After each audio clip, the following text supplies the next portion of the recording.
into the alleged payoff and misrepresentations in the signature campaign for the People's Initiative by your chairperson, proposed Senate Resolution 903, directing an inquiry into the efficacy of RA 6735 with regard to the system of People's Initiative, also by myself, the privileged speech of Senator Ronald Bato de la Rosa, dated January 23, 2024, and in addition, if I may add, the privileged speech of Senator Risa Ontiveros, dated January 29, on the same subject matter, referred to the hearing last January 30.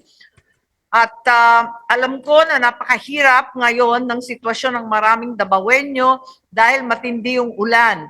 Kaya maraming nagtanong kung bakit pagpipilitan pa magkaroon ng hearing sa kabila ng kalamidad at pagbabaha na nangyari rito. Subalit sa tingin ko, kinakailangan tapusin muna natin ang trabaho. Ngunit, huwag kayong mag-alala, kami ni Senator Bato ay talagang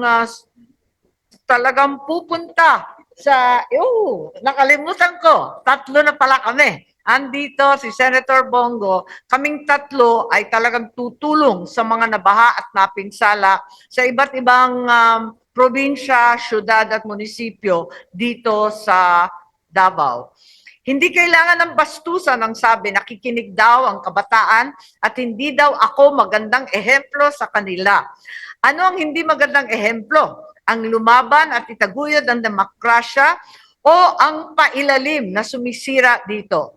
Malinaw na malinaw noong nakaraang pagdinig ng komiting ito, pagkatapos sabihin ni Noel Oñate na hindi niya nakausap si Congressman Saldico na chairperson at namamahala ng budget, hindi daw niya nakita si Speaker Martin, bigla na lang, it slipped my mind. Nung ipinakita yung litrato sa kanya, yung People's Initiative for Charter Change staff meeting noong January 8, mismo sa bahay ni Speaker Martin Romualdez. Ayan.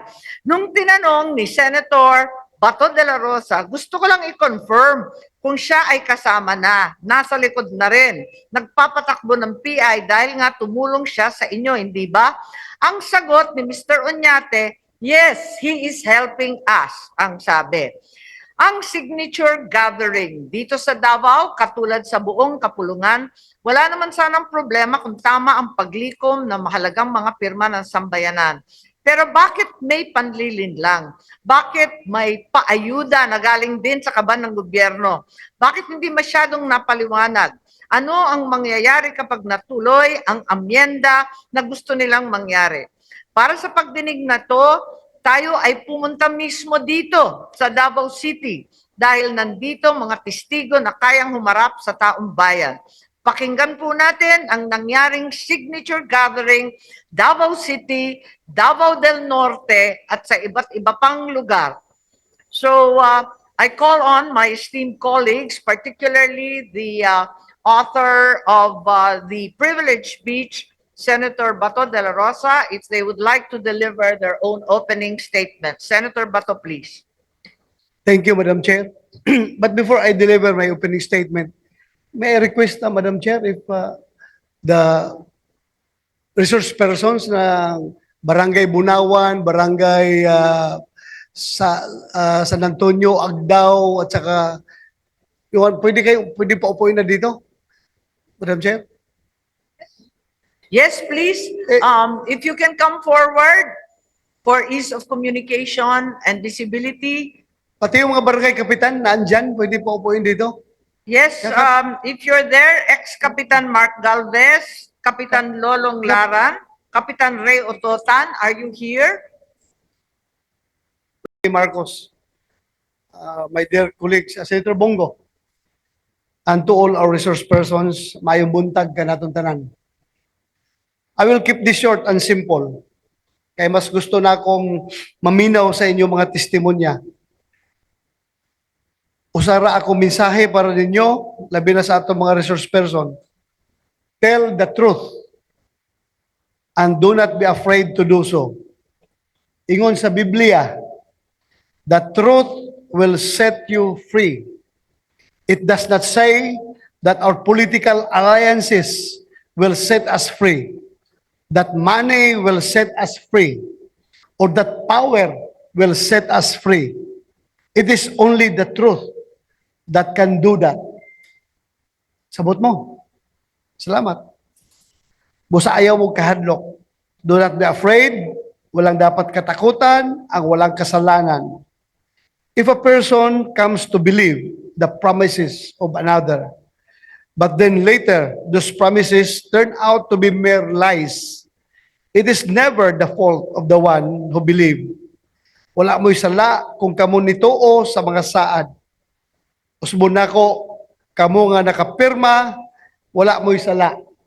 Wala mo'y angay ikahadlok. Kamo ang mga biktima dire.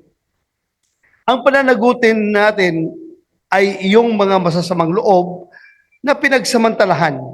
Hindi lamang ang inyong kahirapan, ngunit maging ang inyong pag-asang mabigyan kayo ng ayuda at tulong mula sa gobyerno. The Senate is more than ready to hold accountable all those who have done these evil deeds. That is why I ask you, especially today, trust us. Trust your Senate. Trust us enough to tell the whole truth and nothing but the truth. In doing so, you shall also be doing your duty in safeguarding, protecting the very soul of our nation. Daghan kaayong salamat. May God bless us all. Thank you, Madam President. Madam Daghang Chairman. salamat. Sa aton Senator Ronald De La Rosa, we now call on Senator Bongo to make an opening statement.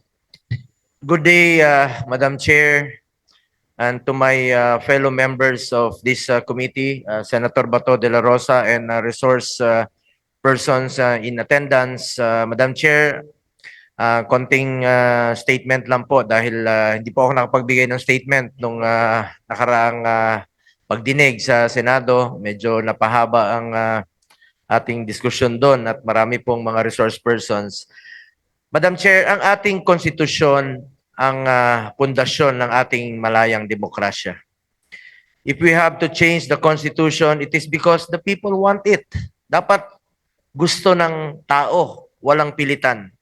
Any proposed change in the constitution must aim to benefit the Filipino people, particularly the less privileged, yung mga kababayan nating mahirap at yung pinaka nangangailangan talaga, katong mga pobre yun. Hindi po dapat ang politiko ang makikinabang. Last Senate committee hearing, Madam Chair, we heard testimonies from various witnesses claiming they were paid to gather signatures for the proposed change to the Constitution. Messages were also revealed offering allocation for social programs of the government. Ginagamit po ito para lang po sa makisama sila at makisali po sa People's Initiative Project. Kung totoo po ito, klaro na hindi po ito tunay na People's Initiative. Ito ay politicians initiative, ika nga, nabanggit ni Senator Bato. Ang pera ng bayan dapat gamitin para sa serbisyo sa ating mga kababayan. Walang kapalit ang tulong mula sa gobyerno. Pera nyo po yan. Kung meron pong sinuhulan, bribery po yan. At hindi po yan free will ng Filipino people. Dapat po ay managot ang involved sa suhulang ito. Kaya nga po tayo nandirito. Huwag pagsamantalahan ang kahinaan ng mga mahirap para linlangin sila at makuha ang kanilang pirma para sa isang EI na hindi naman lubos na napag-aralan at napaintindi sa tao. Naghihirap na nga yung mga kababayan natin, pinagsasamantalahan pa. Ang problema dito, hindi talaga napaintindi sa karamihan yung pinapirma sa kanila. Hindi man lang nila na-explain ng mabuti kung ano yung substance o kung ano yung laman ng pinapapirma. As retired Supreme Court Justice and member of the 1986 Philippine Constitutional Commission, Adolfo Ascuna propounded last hearing, the proposed initiative is not a mere amendment but a revision of the Constitution because it affects and changes the very nature of our legislature from a bicameral one to unicameral one. In effect, by voting jointly, in approving constitutional changes. Kaya hindi po angkop ang ginagawang People's Initiative sa plano bilang baguhin sa konstitusyon. Napaka-importante po ng checks and balances sa gobyerno. Alam nyo, pag may pinapasang mga bill o batas mula sa Kongreso, sa Senado, kaya nandirito po ang inyong Senado para to check kung tama ba ito, may problema ba ito. Kaya nga po tayo merong checks and balances sa gobyerno. Mahalaga ito upang maiwasan po ang pag-aabuso sa kapangyarihan. Kaya nga po may lower at upper house tayo, ito pong Senado, para mabantayan at makonsulta po ang isa't isa. Nagkakaroon po ng bicameral conference. Dapat po nating tutulan ang uri at anyo ng nagmimistulang People's Initiative na nilalakad sa ngayon, kung saan pawang tinatanggal ang boses ng Senado na bantayan ang interes ng bayan. Magiging irrelevant po na ang boses ng Senado. Parang baliwala na kami kung voting jointly ang magiging sistema. Dapat po'y mapaintindi ito sa taong bayan na parang isang boto na lang kami out of 316 plus 24, 340 pag voting jointly. Magiging baliwala na po. Kahit walang isang senador na mag-attend, dapat po'y maintindihan ng taong bayan yan. Yun po ang tinatawag natin magiging wala na kaming saysay, maging irrelevant na po. Mawawalan ng boses ang mga senador na hinalal ng taong bayan mula sa iba't ibang sulok ng bansa. Voted nationally po kami, nationwide po. Binigyan po kami ng mandato para maging representante ng lahat ng Pilipino at isulong ang aming mga advokasya sa paggawa ng mga batas na makakatulong sa ating bansa. Ibig sabihin kami po yung talagang representative ninyo. Buong Pilipinas po yan. Lalo na po sa mga mahirap nating kababayan, paano na lang po yung mga pro-poor programs na gusto naming isusulong, magiging baliwala na po kami. Sinasabi ko nga po ito bilang isang senador, kundi bilang isang, hindi ko po ito sinasabi bilang isang senador, kundi bilang isang Pilipino na hindi papayag na gamitin tayo para sa pansariling interes ng ilan lamang. Kung matatandaan natin, nung panahon po ni dating Pangulong Duterte, may mga grupo sa atin na isinusulong po ang ilang constitutional revisions. Diba, naalala nyo, yung federalism, meron pong umiikot ng federalism, at meron pong nag-propose na baguhin yung constitution. May nagnanais po na gawing federal ang ating gobyerno, pero ang ginawa po ni dating Pangulong Duterte ay nagbuo po siya ng isang komisyon na pag-aralan po ito ng mabuti. Hindi minadali, hindi pinilit, at sinunod natin ang batas, nilatag ang proseso. Ito po yung headed by former Chief Justice Puno.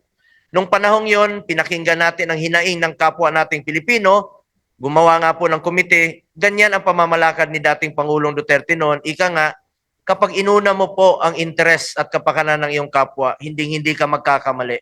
At umaasa rin tayo sa ating kasalukuyang Pangulong Bongbong Marcos na makikinig din po siya sa taong bayan. Kaya po sa ating mga kababayan, kung kayo po ay pumirma sa isang bagay na hindi lubos na pinaintindi sa inyo, ang kahulugan o di kaya na realize ninyo na hindi kayo sang-ayon sa inyong nilagdaan, mayroon po kayong karapatan na bawiin ito at dapat bigyan po ito ng mekanismo ng ating COMELEC. Mga kapwa ko Pilipino, huwag kayong pumayag na maisahan o lokohin at gamitin ang inyong pirma para sa kanilang mga pansariling interes o interes po ng ilan lamang. Tandaan natin, kinabukasan ninyo at ng ating mga anak ang nakasalalay dito. Sa aking mga kasamahan sa gobyerno, huwag po sana natin haluan ng politika ang tsatsa at lagi nating tandaan ang rason kung bakit tayo nandirito. Yun po ay magserbisyo at proteksyonan po ang interes ng bawat Pilipino. Huwag nating pilitin ng isang peking PI para sa interes po ng ilan. Kung proseso po lamang kung proseso pa lang ng pagkuha ng pirma ay may halong pangliling lang na po. Hindi pinaintindi. Marahil hindi ito ang tamang panahon at paraan para irebisahin ang ating konstitusyon. Kaysa pag-awayan po na nagiging divisive na po ito ngayon, Naging malaking issue na po ito ngayon at naging magulo. Sana po unahin na lang po natin ang pagsiservisyo sa mga kababayan natin, lalong-lalo na sa mga mahirap nating kababayan. Let's buckle down to work. Sayang po ang oras natin sa pag-aaway dahil dito sa People's Initiative na alam naman natin na hindi talaga inisyatibo at kusang loob ng Pilipino. Sa ating mga kababayan, bantayan natin ang anumang posibleng pagbabago sa ating sarili, sa ligang batas. Bantayan natin ng mabuti. Kayo po ang bantay dito, mga kababayan natin. We must protect the Constitution. We must protect the Senate as an institution. We must protect the interests and the will of the Filipino people. We must protect our democracy. Maraming salamat po, Madam Chair. Yes, thank you very much, the Honorable Senator Go. In addition, by the way, to the position papers already formally received and accepted last hearing, the committee further accepts the position papers submitted by Commissioner of COMELEC, former Commissioner and Peace Process Advisor, as well as a member of the 1986 Constitutional Commission, Rene V. Sarmiento, and if I will be allowed, while entering the entire paper into the record, I would like to simply read a short extract saying in his paper that the Supreme Court in Santiago said very clearly that the choice of initiative to lift term limits of all elective government officials is not appropriate because it's tantamount to a revision, and that moreover the law, RA 6735, is incomplete, inadequate, and wanting in the essential terms and conditions. Also, he stated that the first and second initiatives clearly reflect the present initiative, initially launched by several local chief executives supported by PIRMA through a TV advertisement, is likewise fundamentally flawed. It is not the Filipino people behind the initiative as author of the proposal, and they would simply be asked